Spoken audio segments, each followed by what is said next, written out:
Retrait des rebelles du M23 de Walikale, un pas vers la paix en RDC.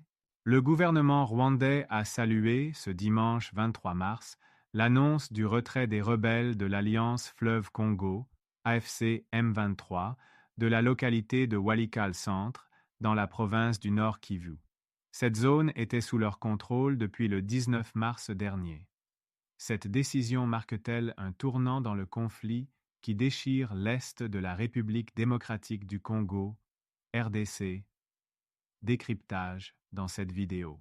Un retrait stratégique du M23. Dans un communiqué publié sur X, le Rwanda a salué cette initiative du M23 qui repositionne ses forces de Walikale. Cette démarche s'inscrit dans le cadre des efforts en cours pour une résolution pacifique du conflit. Kigali a également pris note de l'annonce du gouvernement congolais qui suspend les opérations offensives menées par les FARDC et les combattants d'autodéfense Wazalendo. Ce repositionnement des troupes a été officialisé dans un communiqué du M23 publié la veille. Le groupe rebelle y affirme respecter le cessez-le-feu unilatéral qu'il avait déclaré le 22 février 2025. La réaction de l'armée congolaise? De son côté, l'armée congolaise, FARDC, a également pris acte du retrait du M23. Dans un communiqué publié le samedi 22 mars, elle précise que cette action s'inscrit dans l'application de la déclaration conjointe du 18 mars 2025, signée entre la RDC, le Rwanda et l'Émirat du Qatar.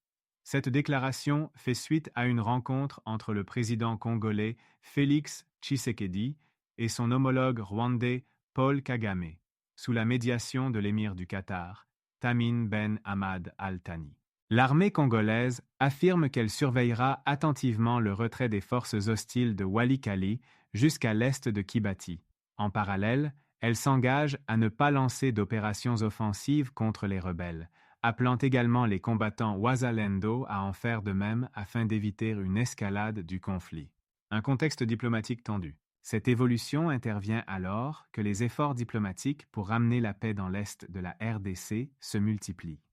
Des négociations directes entre l'AFC M23 et le gouvernement congolais devaient avoir lieu à Luanda, sous la médiation du président angolais João Lourenço. Cependant, ces discussions ont été compromises par le boycott des rebelles. Depuis plus de 2 ans, les affrontements entre l'AFC M23 et les forces congolaises se sont intensifiés dans les provinces du Nord Kivu et du Sud Kivu.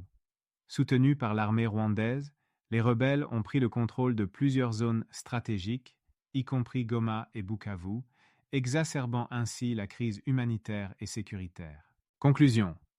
Un pas vers la paix ou une manœuvre tactique? Le retrait des rebelles de Walikale constitue-t-il un réel pas vers la paix ou une simple manœuvre stratégique? L'avenir de la région dépendra des prochaines étapes et de la volonté des acteurs impliqués à privilégier le dialogue plutôt que les armes. Si vous avez trouvé cette vidéo informative, n'hésitez pas à liker, commenter et vous abonner à la chaîne pour plus d'actualités sur la situation en RDC.